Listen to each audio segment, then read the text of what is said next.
Shalom, sahabat yang dikasihi Tuhan. Assalamualaikum. Salam damai sejahtera bagi kita semua, seluruh umat manusia yang ada di muka bumi ini. Damai sejahtera ada atas kita semua. Apa kabar? Sehat walafiat ya. Baik, kali ini saya mau sharing firman Tuhan. Saya mengangkat tema hari ini, kenapa Yesus tidak pernah mengaku Tuhan selama dia hidup di bumi. Dan tema ini menjadi perdebatan yang ramai dari dulu sampai sekarang. Dan perdebatan itu tidak ada titik temunya ya. Ya memang tidak ada titik temunya, karena firman Tuhan itu suatu buku kitab suci yang dari Allah sendiri. Beda dari buku-buku tulisan yang lain seperti koran, majalah. Kitab suci itu tidak bisa kita menafsirkan dengan sembarangan atau dengan logika kita.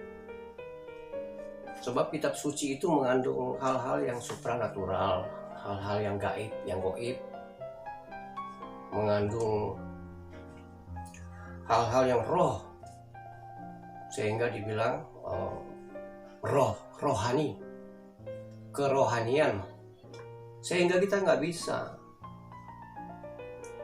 menafsirkan dengan logika kita ini. Otak kita ini cuma segede bakpao, terbatas.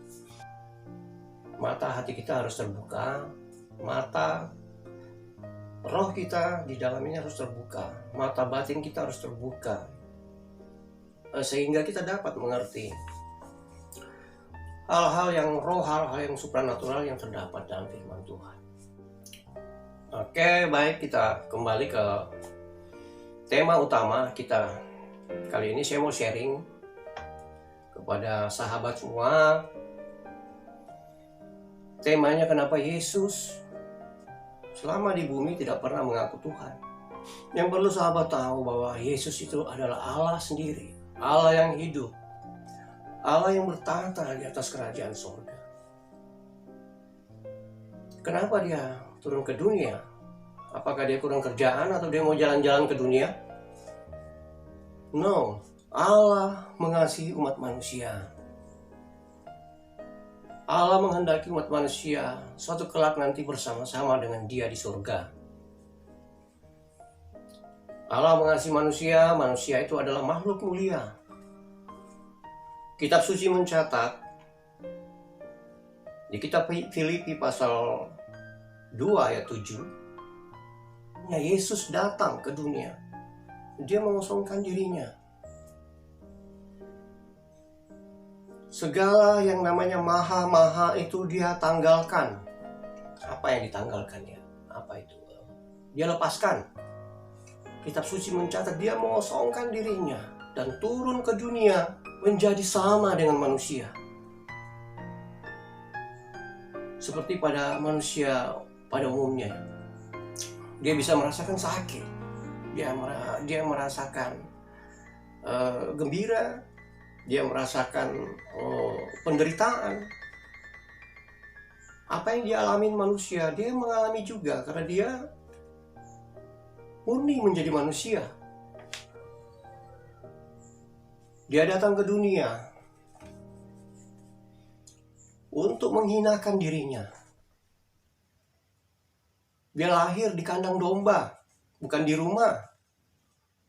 Dia lahir bukan di rumah sakit, bukan di klinik, bukan di puskesmas juga. Tapi dia lahir di kandang domba untuk menghinakan dirinya. Sehingga supaya derajat manusia yang sudah hina, yang sudah rendah di mata Allah, itu derajat manusia terangkat kembali. Jadi Yesus adalah Allah sendiri. Allah yang esa, satu, Yesus, yang datang ke dunia menghinakan dirinya. Seperti kitab suci mencatat, Di Yohanes 1, bahwa pada mulanya adalah firman.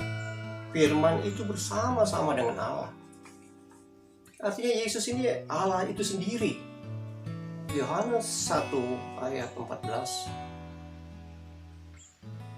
bahwa firman itu menjadi manusia, lahir dari benih ilahi, dari Roh Kudus, dari Roh Allah. Dia dikandung oleh perawan Maria. Yesus lahir bukan dari hasil hubungan suami istri pada umumnya. Jadi Yesus tidak pernah mengaku Tuhan karena dia turun membawa misi keselamatan. Dia menjadi sang juru selamat.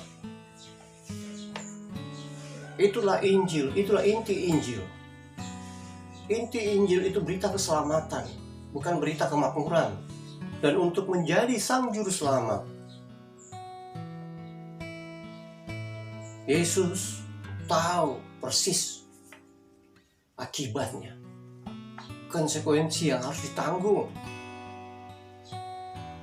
Penghinaan, dia dianiaya, sengsara, menderita, disiksa, sampai mati di atas kayu salib. Dia tahu itu. Mana ada manusia yang mengetahui kematiannya dan kebangkitannya? Coba Anda renungkan, ada nggak manusia di dunia ini yang tahu kematiannya dan tahu kebangkitannya? Coba kita renungkan. Mungkin Anda bertanya, kenapa harus pakai darah? Jadi gini ya, sejarah darah itu pada saat tulah ke-10 di Mesir. Pada saat itu Raja Firaun yang memerintah, dan dia tidak mau melepaskan bangsa Israel menjadi budak. Maka Tuhan menurunkan hukuman tulah. Kalau bahasa sekarang azab, tulah. Dan Tuhan berfirman kepada Musa dan Harun pada saat itu. Tuhan berfirman, saya akan membunuh semua anak sulung di Mesir malam ini. Anak sulung manusia dan anak sulung hewan. Saya akan bunuh, kata firman Tuhan. Dan kamu suruh bangsa Israel sembelih domba, potong domba. Darahnya itu suruh bangsa Israel, darah itu oleskan di ambang pintu dan kedua tiang pintu, oleskan darah. Sehingga malam ini saat saya datang menghabisi semua anak sulung dengan hukuman tulah ke-10. Dan apabila malam ini saya datang, saya melihat ada darah di ambang pintu, saya nggak akan masuk ke rumah itu untuk menghabisi anak sulung. Sebab kenapa Allah turun sendiri ke dunia ini, menjadi penyelamat dunia ini, dan dia harus menghinakan dirinya dan menjadi korban. Why? Kenapa? Sebab tanpa korban, tanpa kematian, penebusan itu gak akan pernah ada. Jadi untuk Yesus menjadi sang juru selamat, dia harus mati. Ingat, dia harus mati dan menumpahkan darahnya. Darah harus tercurah, darah harus tertumpah.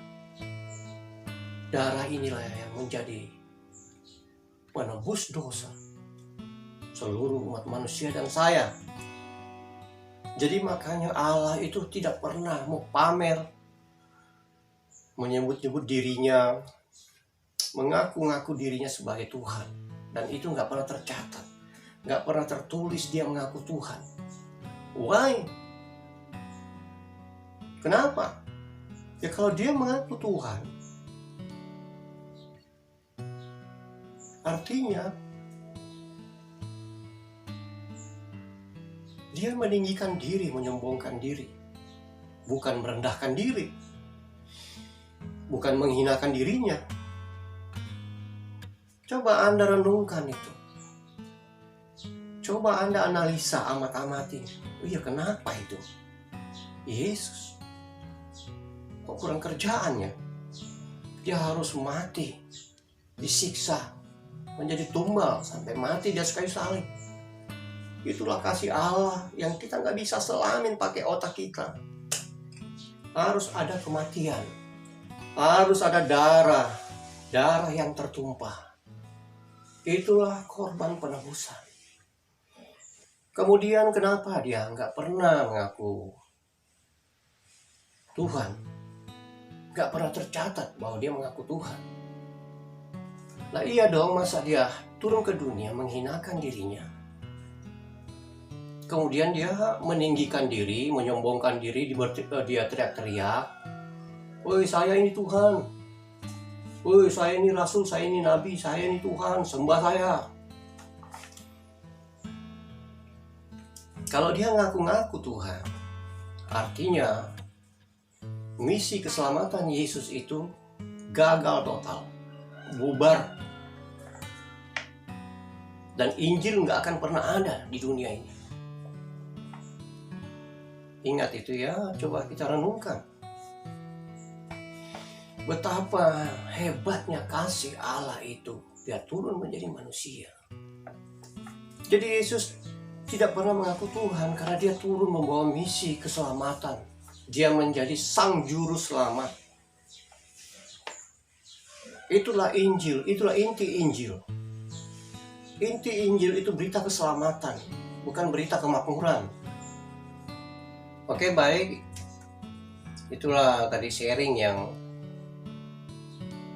firman Tuhan, kebenaran firman Tuhan yang saya bagikan. Bagi Anda yang merasa diberkati, subscribe ya. Dan tolong kalau Anda diberkati dengan video ini, konten ini, Anda juga bisa share ke teman-teman, sehingga teman-teman juga diberkati. Nyalakan lonceng notifikasinya, sehingga apabila ada video-video yang terbaru dari saya, Anda yang akan pertama menonton video saya. Oke. Salam damai sejahtera bagi kita semua. Tetap kuat, tetap sehat, tetap kuat di dalam Tuhan. Amin, haleluya, amin.